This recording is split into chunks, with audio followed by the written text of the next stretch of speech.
Middle East Respiratory Syndrome, or MERS, has spread to countries around the world, including Korea, Germany, and even Thailand.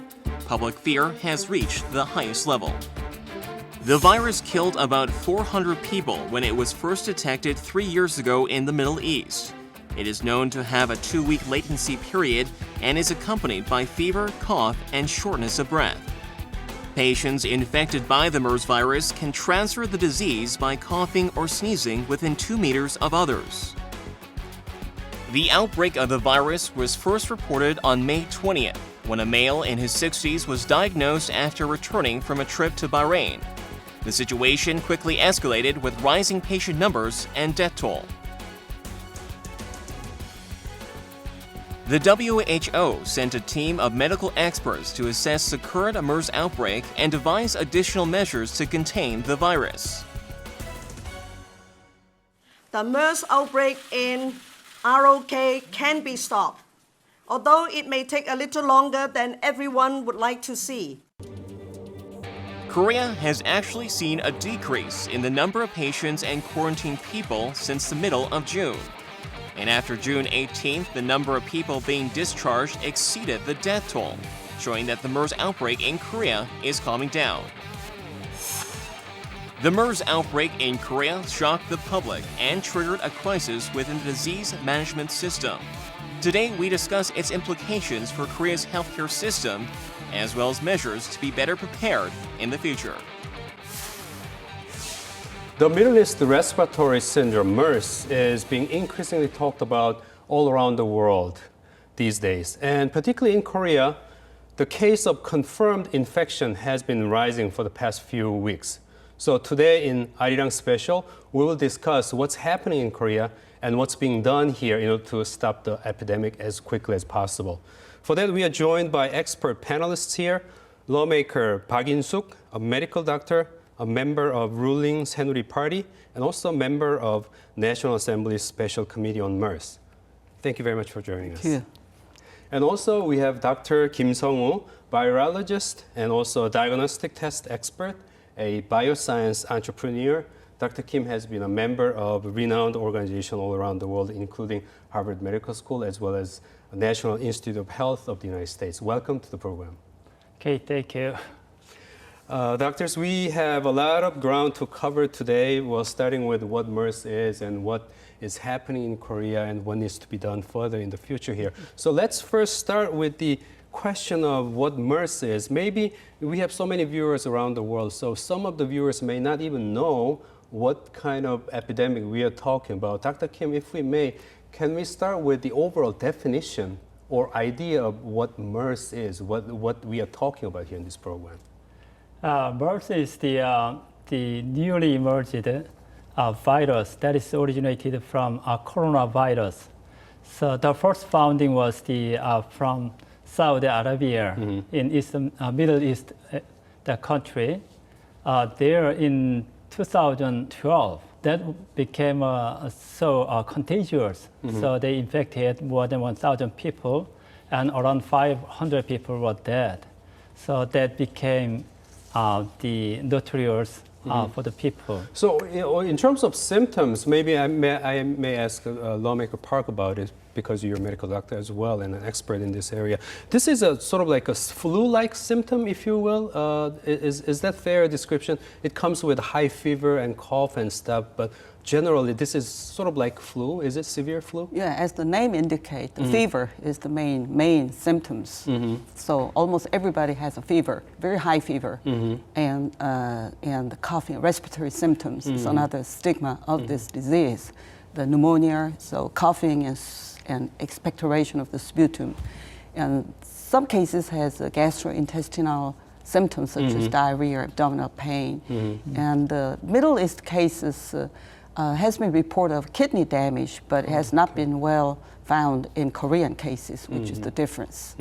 Dr. Kim, tell us more about how new this epidemic has been so far. As you mentioned, like about a year or two ago, it first broke out in the Middle East. But how new is this? How much do we know about the epidemic so far? Right, that is a pretty recent one. The first finding was 2012 in Saudi Arabia. Then In Korea, they try to make some protocol for the protection from the virus in Korea.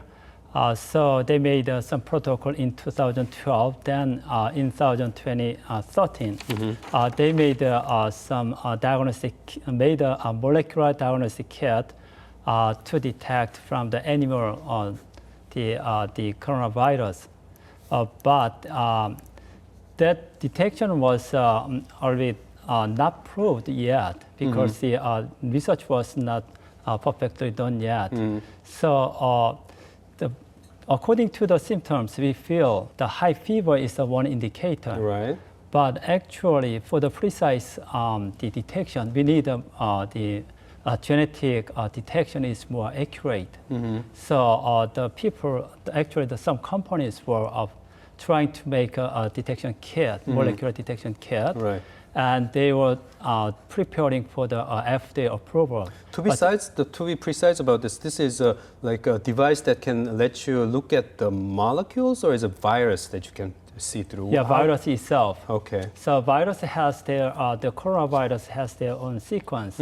So virus has the DNA sequence.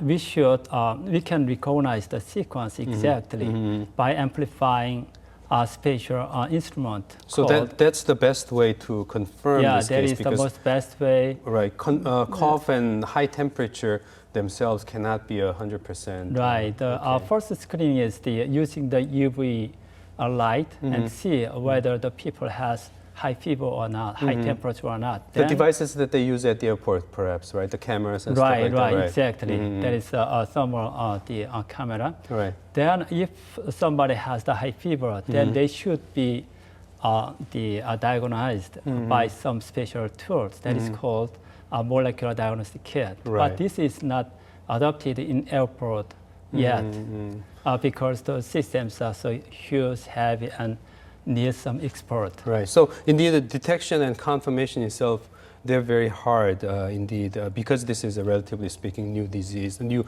epidemic. Lawmaker Park In-suk, I want to ask you this. You've been on this related subject for a long time, and when we talk about this kind of like respiratory epidemics, we often think about different cases like H1N1, SARS, and all these different cases. For example, like our general audience may wonder, so in order to understand what MERS is, how is this different from, for example, SARS? How would you describe the difference? Oh, I have a table to show you, explain to you. It's a similar virus, but genetically it's different. Coronavirus, a very small RNA virus. Okay. The case of SARS, it was first reported 2003. It was more than 8,000 cases, but in MERS, since 2012, more than 1,500 cases has been reported.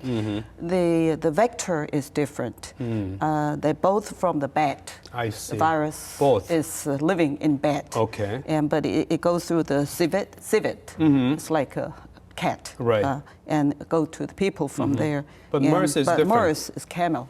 It's not two-humped camel, one-humped camel. I see. So and that's why we were hearing a lot about camel at the beginning of MERS case here in Korea, right? But camel milk and camel meat, which we don't consume here. Right. But that's where it's coming from. But it's mysterious. It is mystery that how the virus in camel goes into the human being, because not everybody consumes raw camel milk or raw meat. Not even in Saudi Arabia, not all people infected ate those things. So it's mystery that how those viruses transmitted from these animals to the people. Okay. And the mortality is another difference. It's low, more than 10%, while in Saudi Arabian cases as high as 40%. Right. But in Korea, it's not over yet completely. We're still going through this epidemic. So, but it so far has been 15%. Okay. But let's talk more about mortality right after this. So let's move on to other differences. And SARS, it affects the healthy people,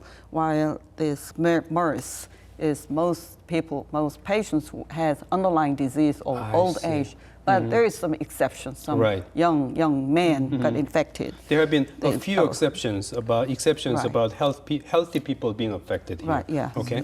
But most of them had some sick people. This is the most important difference. SARS is community infection. You can get infected from in the community. So if you go to shopping malls, schools, and different gatherings where people are there, airports, okay, you can get affected as SARS. That okay. is the most important difference is this.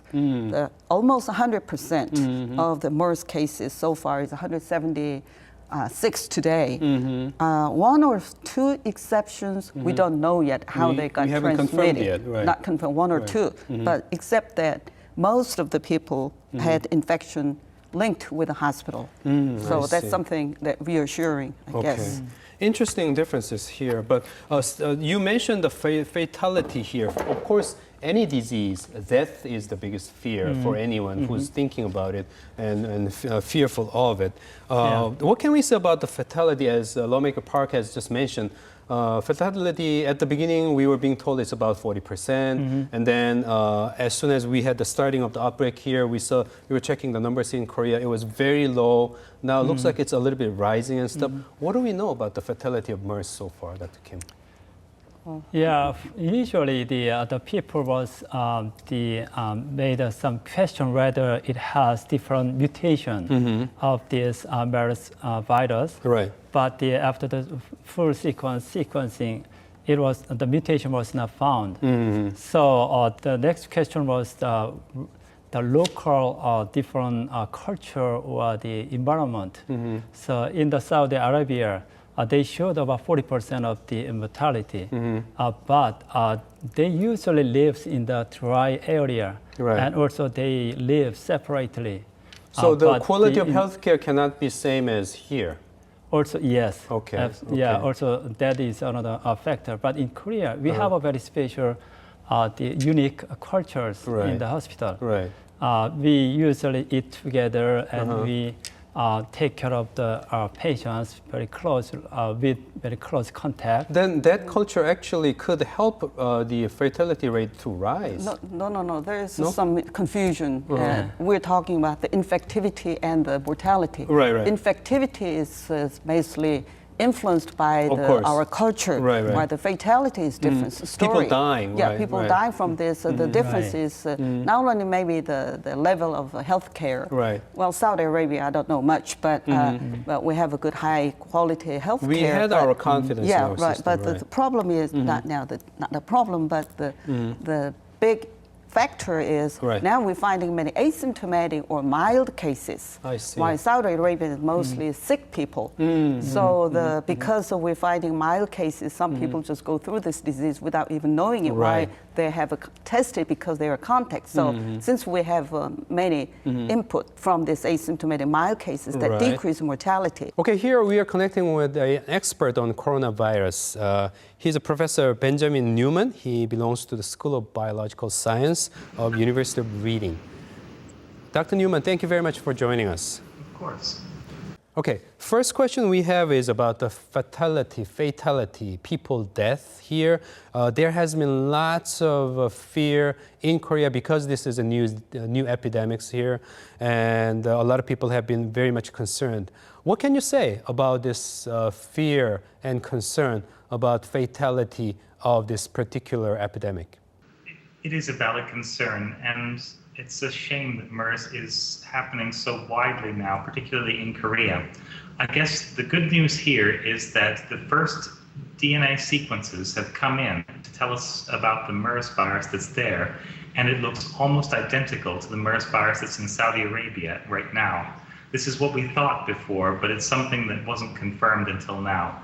So the virus hasn't really mutated, it isn't really doing anything different. It looks like just a combination of bad luck and a little bit of poor planning at the beginning of the outbreak that got us to this situation. Then, big question here would be, what should Korea do? What are the things that we need to keep in mind here? I think the Korean health officials are doing a very good job now. So one guideline for whether or not an outbreak is being dealt with properly is to look at how many contacts, how many people who have had contact with a known MERS patient are being monitored. You normally want that number to be around 20, and in Korea right now, the number is closer to 40. They're doing a really good job of trying to track these down. And right now, the virus doesn't seem to be spreading outside of the people that they know are already at risk. And that's good news for everyone else. That means that people who don't actually know a MERS patient are probably not at any risk at all. And it means that this should be able to be caught and contained relatively quickly. Thank you, Professor Newman. That was Professor Benjamin Newman of the School of Biological Science of the University of Reading. You know, talking about those fear factor with having to do with the fatality has been a big issue with regard to this epidemic. Overall, lawmaker Park In-suk, let me ask you this: the fear in the general public. What can we say? We, for instance, right, have seen the cases where people were refusing to cooperate. Out of fear of being segregated, being separated from their families for a few weeks and so on. And some people have been very afraid about the death possibilities and all that. What do we observe overall in this case in terms of public fear? As a medical doctor, what can we say? In science, or as a matter of fact, everything in life, transparency is the basic basis for trust. In this regard, the government had not done very well. From the very beginning, they have to be let everybody knows exactly where they get infection and what they should do to prevent their own infections. But it was not effectively done. So I think if since we didn't know, now it's easy to go back and to see what it is. But from the very beginning, you have to be very honest, and the government and authorities should have told to the public. Since our viewers are watching from overseas, we have to address this question about the fears of the foreigners here, who are visiting here and who are coming here. And we really need to deal with the perhaps unnecessary fear, but with the proper facts, right? Dr. Kim, what would you say to our foreign audience or viewers on one hand, and also to the Korean authority in terms of how we deal with the foreign visitors and so on? What are some of the key points to keep in mind? The opening, sharing the information, and very fast. Transparency. Yeah, transparency and the opening the transparency, and also fast the reporting. To the public. So in that way, the foreigners, our visitors, may get the information from the newspaper or from the environment quickly. So in that way, they can be, safe. Otherwise, they will be so fear about this situation. Right, exactly. Lawmaker Park In-suk, you're also a medical doctor as well here. As a ruling party member, what are some of the things that you want to say to the Korean government in terms of the Korean government dealing with the foreign visitors here? Has the Korean government doing enough, or what are some of the points to keep in mind? They were a little late, but now they're doing right things. So that's what I need to tell the people, listeners, viewers, is that the Korean government is going to pay whoever got infected in Korea with the MERS. They will pay all the medical expense, travel expense, and pay the insurance, and they may even pay for the living expense. I see. Due to the cost by this MERS. So at least on the financial side, they are covered. And of course, the hospital. But as we said, for the public information, we have to share. So prevention is always more important. We have to tell them we are not getting infected outside of the hospital. Don't worry about too much. But there was some problem at the very beginning. They were not informed because not enough English broadcasting, English written information in English. So now they recognize. So they're paying not only the expense, but they're giving a lot of information, instructions, how to guidelines and things like that. So hopefully program like this will help to that end as well. That apply to the travelers as well as the people who is a worker, foreign workers in Korea. And on that point, I think one of the important points to make to our overseas viewers is that the point about the infection, you said most of the cases, almost 100% cases took place through the hospital transmission, but not in community. So unnecessary fear about transmission here in Korea as a Yeah. visitor here, that's not Right. warranted here, Right. right? People are carrying out ordinary daily lives here, and unless you go to hospitals, there is not enough reason for you to be fearful Right. about Yeah, catching yeah. the disease here, I think. Also, nobody got infected on the airplane.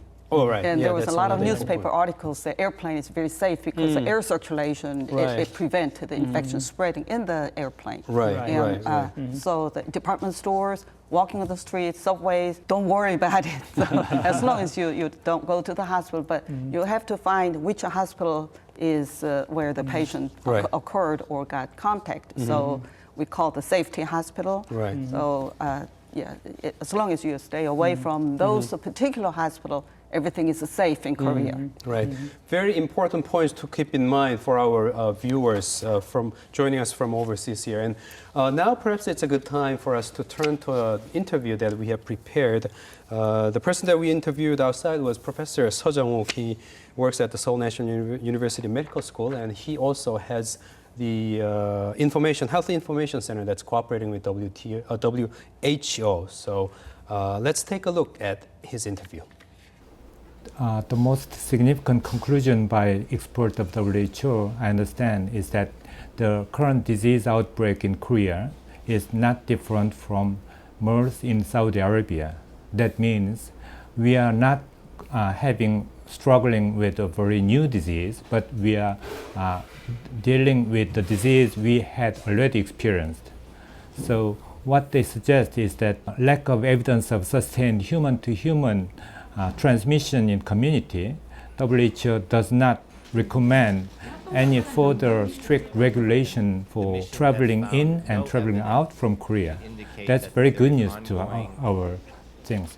The conclusion is for general public, and it also overviews what will be the future of our current outbreak. But people and health workers in Korea are still in the battlefield against the outbreak of this new disease.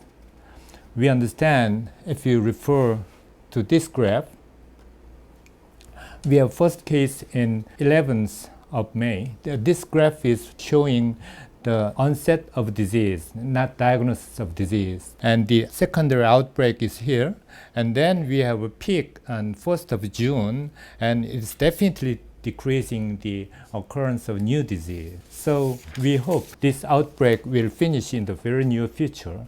There are different group of people to work on these new issues. For example, governmental people should develop the better surveillance system of this kind of new emerging disease.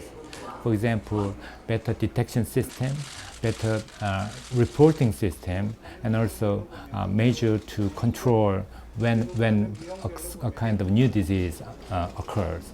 But also, there are responsibility of researchers and medical professionals to do more research.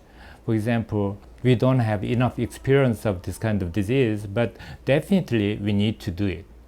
Most of the European countries has their colony countries in Africa and those countries, so they could develop their own system, surveillance system for those countries, for disease expected in those diseases. We didn't have that.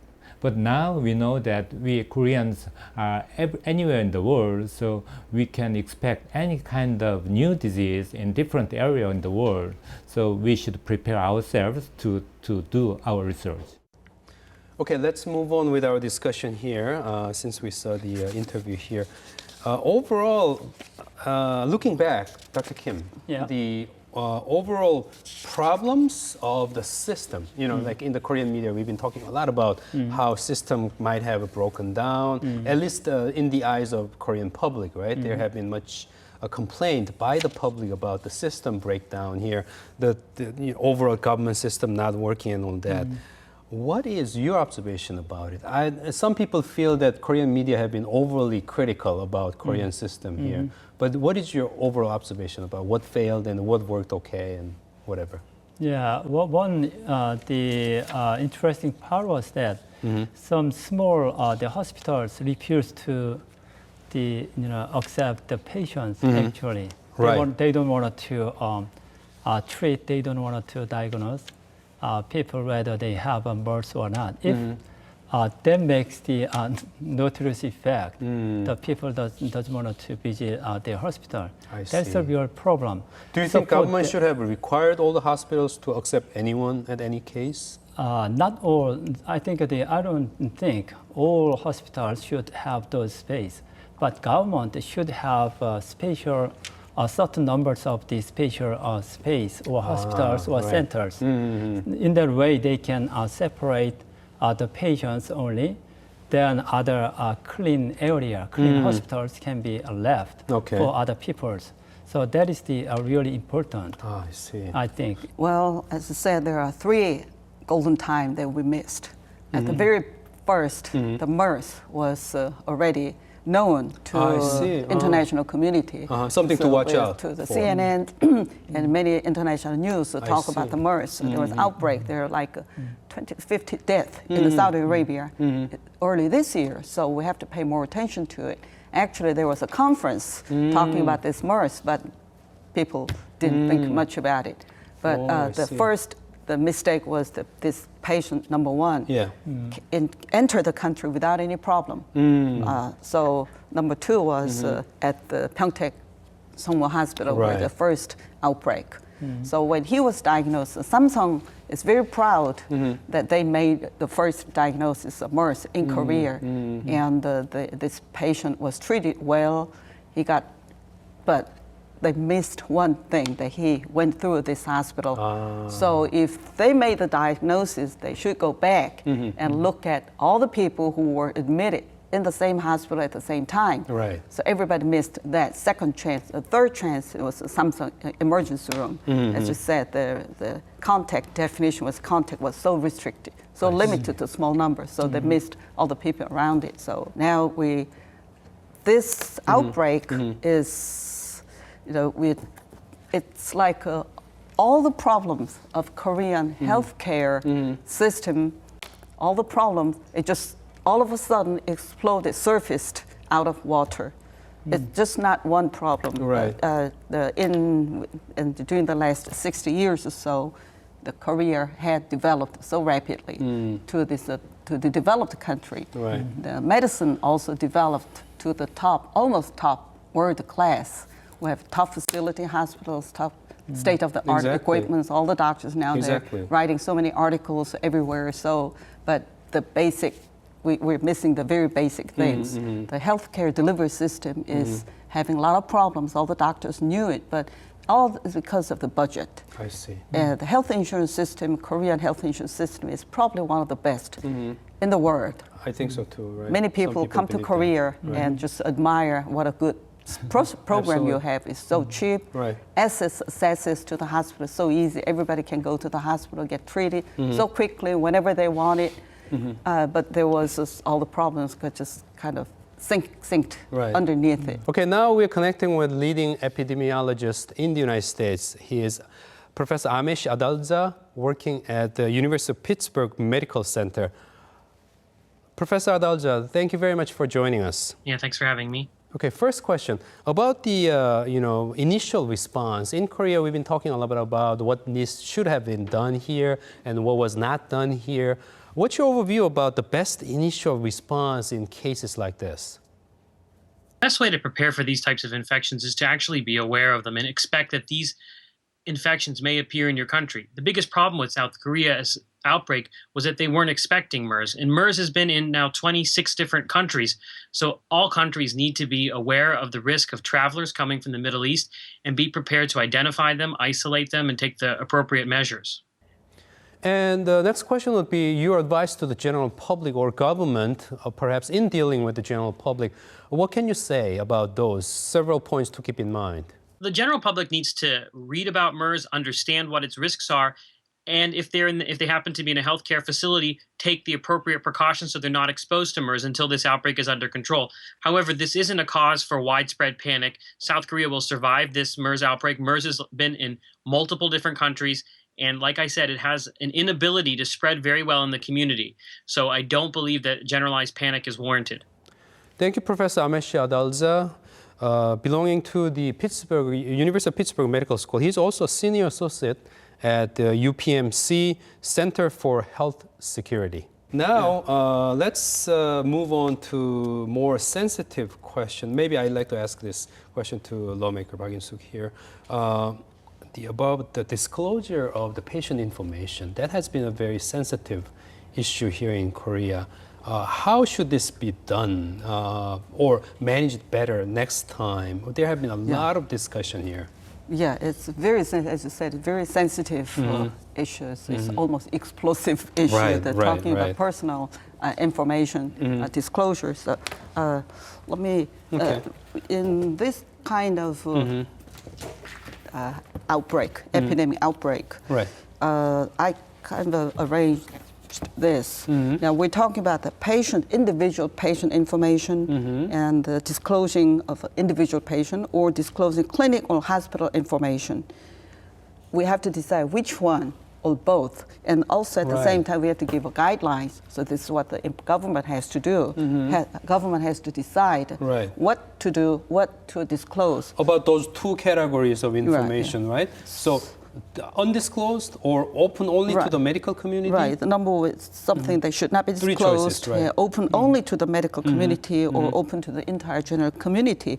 I think when the break like this, MERS, at this time, the hospital name and address should be completely open to the public. Okay, unlike what happened in Korea initially. They did not do it, but they should have done it from the very beginning. Okay. Patient information should not be disclosed, but it should be disclosed to the medical community. I see. If the patient comes in, he is not telling he came from Samsung Hospital or other hospital where the infection occurred, they're not going to say it because if they say it, they will be refused. They'll be kicked out of the hospital. So this medical information, this information should be given only to the medical community for the sake of the patients, medical personnel, and rest of the people. Let's talk about another very potentially, I don't know, should I call it interesting or sensitive here? The culture here in Korea, overall culture of hospital and what people do. Some have argued that culture of taking care of patients here in Korea might have exacerbated overall situation here. Dr. Kim, is there something we can do to perhaps change, or is it possible? Well, first of all, I think, could you explain what we are talking about? Because our viewers from overseas may not know what we are talking about. Why don't you describe what we are talking about here? I think that is totally dependent on the cost. So how much the medical payment should be paid. Right. I mean, maybe that's true. Increase the medical cost. I see your point. Single or double. Right. I see your point. Right. But for our viewers, let me explain a little bit further here. The Korean media and overseas media have pointed out the Korean practice of patients' family members, relatives, and even friends coming in to show their respect and love, express their love to the patient, and that has overcrowded hospitals.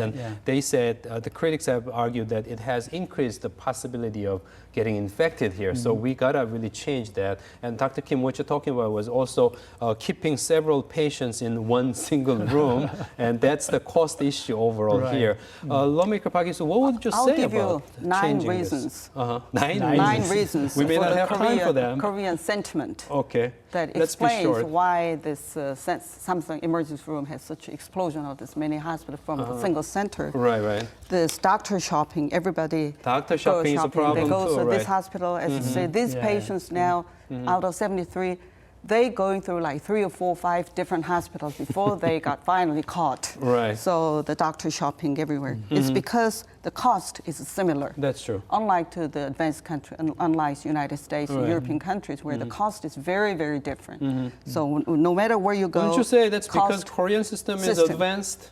Because it makes the cost, not very burdensome for patients. Yeah, so that's why all the hospitals are so crowded. So the cost is not different. Okay. And 3 is it's so easy access to the clinics, easy access to the medical facility. Anyone can walk in, right? Right, anytime. As a visitor. Day or night. Right. And that's a problem. The insurance paying, the cost of the medical care is very cheap. Insurance, right. Compared to rest of the USA, other cost in living in Korea. Right, right. And the Korean people wants to stay in the hospital for a longer time, much longer than the United States. Is that the case? Right. Is that because of the cost?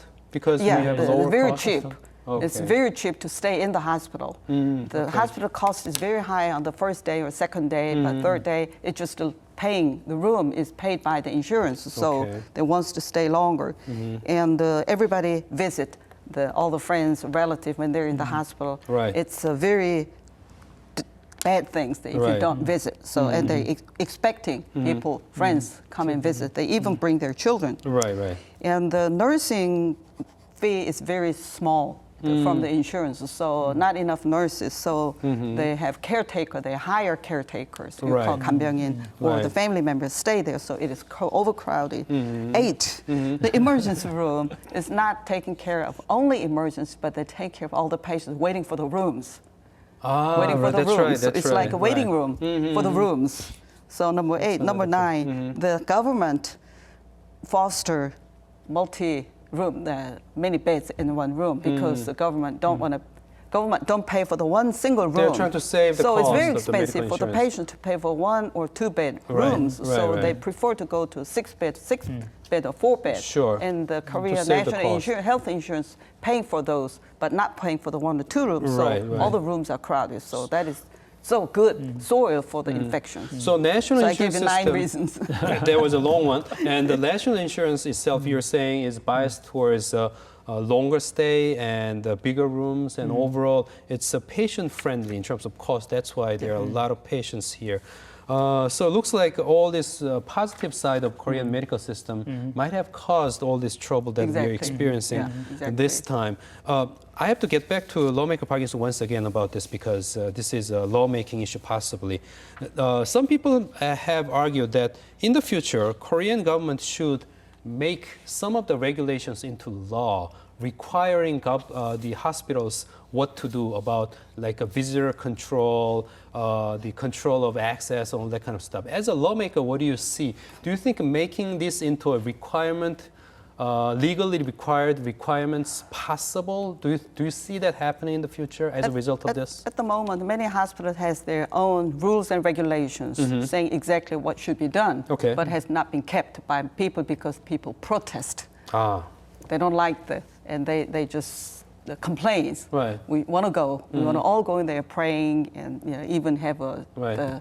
this rituals, religion so rituals. is this something that lawmakers should come in and make into laws? Yeah, well, I think we should reinforce, giving more power to the hospital where they can really reinforce people not to do those things. Okay, And interesting. also the rooms. Uh-huh. Yeah. Okay. We have to make more 1 or 2 single rooms, Right. and have the insurance to pay it. Right. But judging from your list of 9 items, I'm sure we have a lot of work to do ahead here.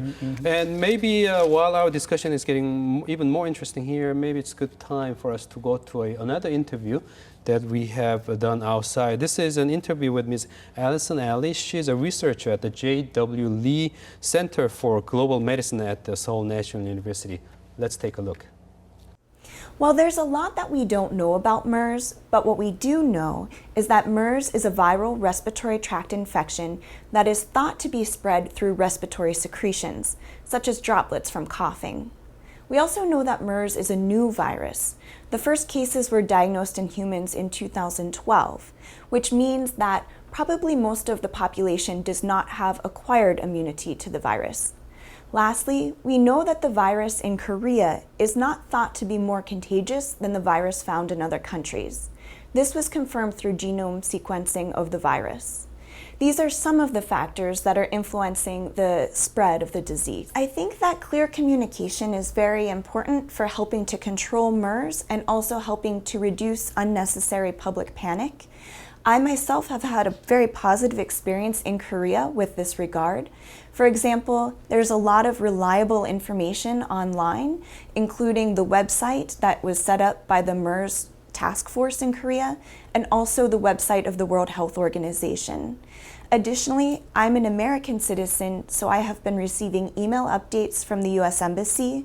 Those updates summarize the information released by the Korean Ministry of Health and Welfare.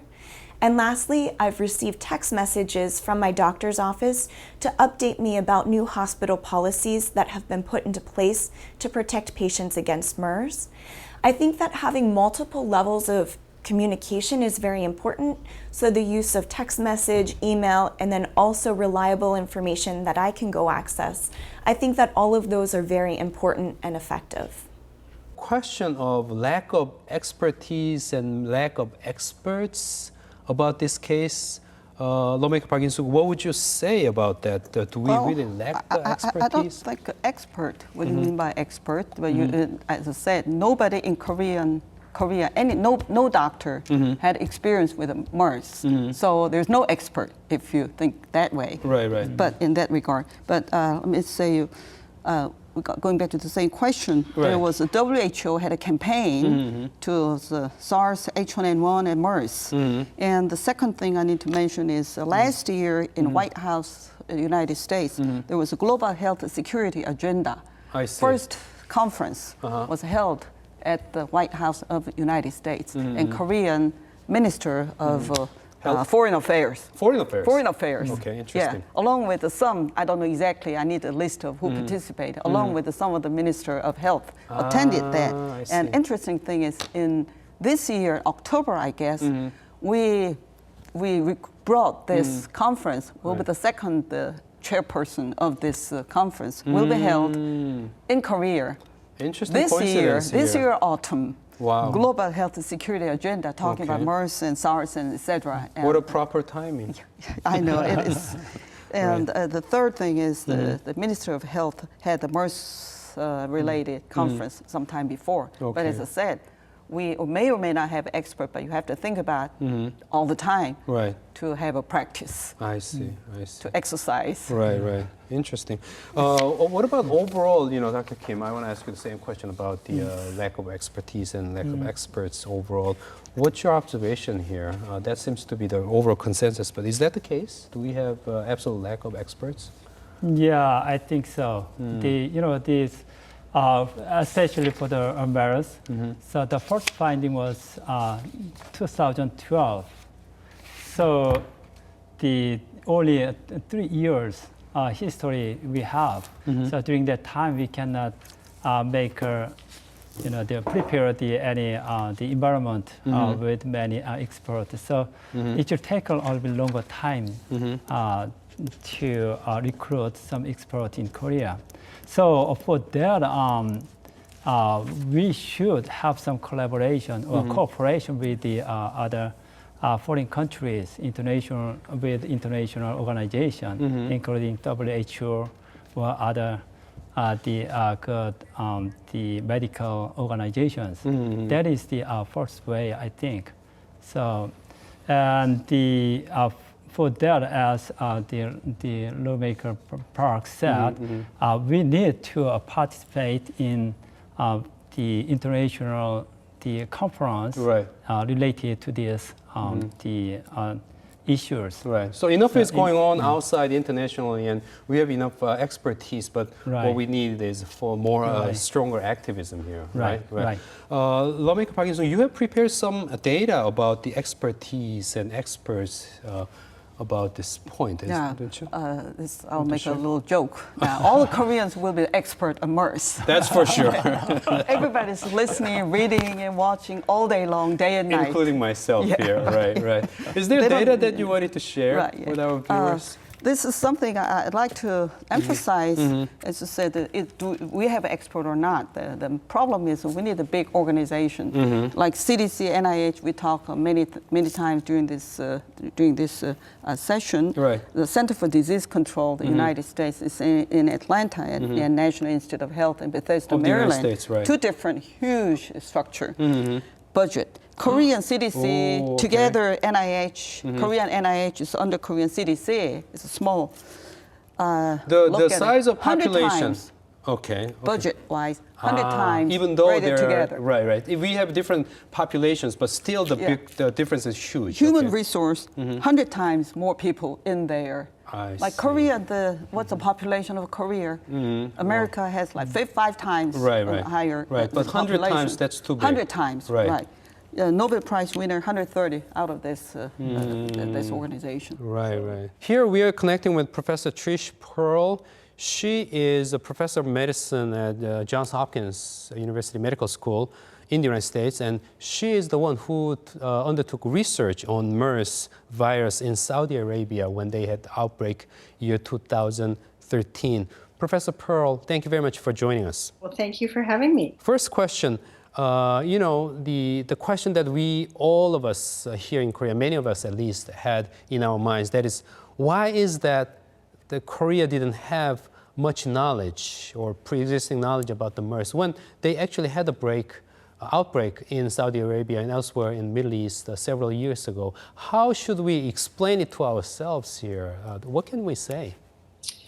I think it's probably what we call multifactorial, that there are many reasons that there's not information coming out. One is that it takes a while to collect information.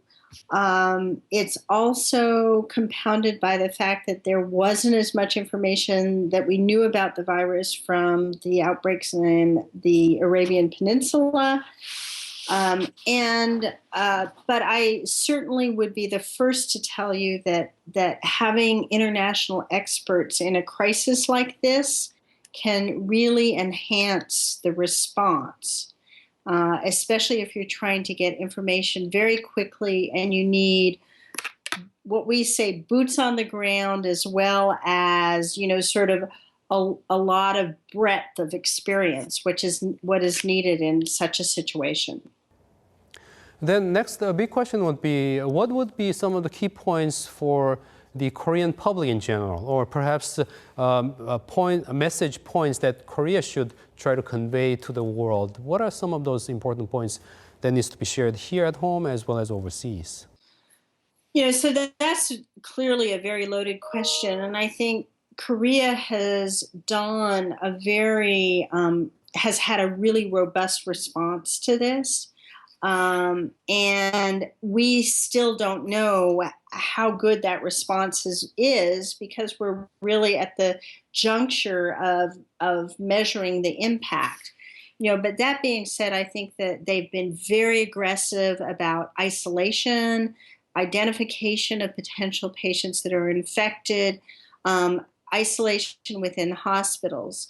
And the big message, I think, for the international community as well as for Korea is that these emerging infections are clearly now going to become a global issue, which means that we must enhance our surveillance strategies so that we identify them before they end up in settings like healthcare where they clearly can be spread very rapidly.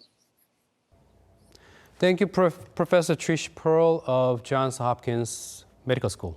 Now, as the final wrap-up of our discussion here, two doctors, what do we have to do in the future here in Korea?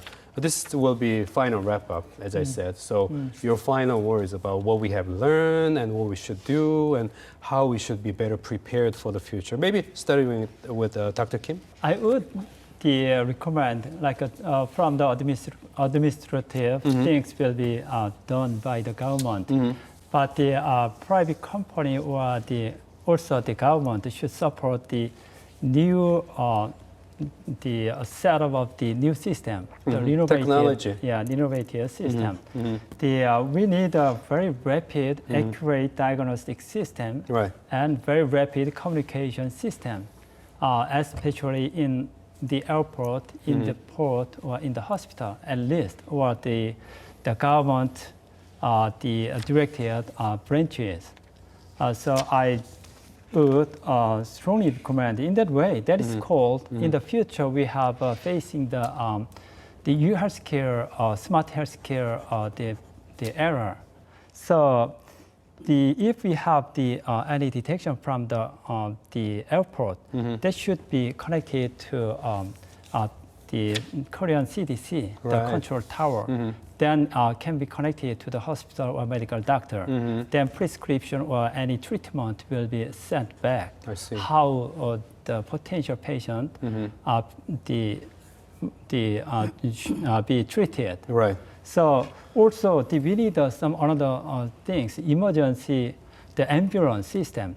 So The vehicle? Yeah, The vehicle. cars? Oh, okay. Yeah, we need to develop the mobile hospital using the ambulance. I So see. if we have the very fast rapid system in the ambulance, so we can send it ambulance to segregate or to treat any patients separately. So in that way we can protect other people too. Okay. So that kind of system should be installed in the airport or in the port. It makes a lot of sense. So that's a great idea. And also, if anything, technology and setting up the system, that's something that Koreans Right. can do really well. So that's one reassuring point, and looks like it's an implementation that we can undertake. Lawmaker Park In-suk, please be short. Let's have a wrap up about overall discussion. What are some of the key lessons? What needs to be done, and what should we keep in mind? We need to restructure the whole healthcare delivery system Okay. to prevent this outbreak. Second is I'd like to ask people Korea to be cooperation, to have asking for the cooperation in this kind of outbreak, and we need to build the infectious diseases special hospitals, the local regional hospitals. We need to bring more epidemiologists, competent epidemiologists, and finally we have to do the cooperations with the international community. And the last thing is the research. We have to spend more time and money and people to the research so we can make some vaccines or new treatment drugs and things like that. Looks like we have a clear list of actions for the future, so that's all the more reassuring. And so with that, we will have to wrap up our discussion here. I want to thank you big time, Drs. Park In-suk and Kim Sung-woo, for joining us and offering your valuable views and insights today. Thank you very much. Thank you very much. Thank you very much. And we want to thank our viewers who have joined from overseas for our discussion today. And we hope that you are reminded by now that Korea is doing our very best in order to stop this epidemic as quickly as possible. And we hope that this special program of Arirang TV has given you enough ideas about what we are thinking about and how we are acting. So that's our hope. And with that, this has been Kim Byung-ju. Goodbye.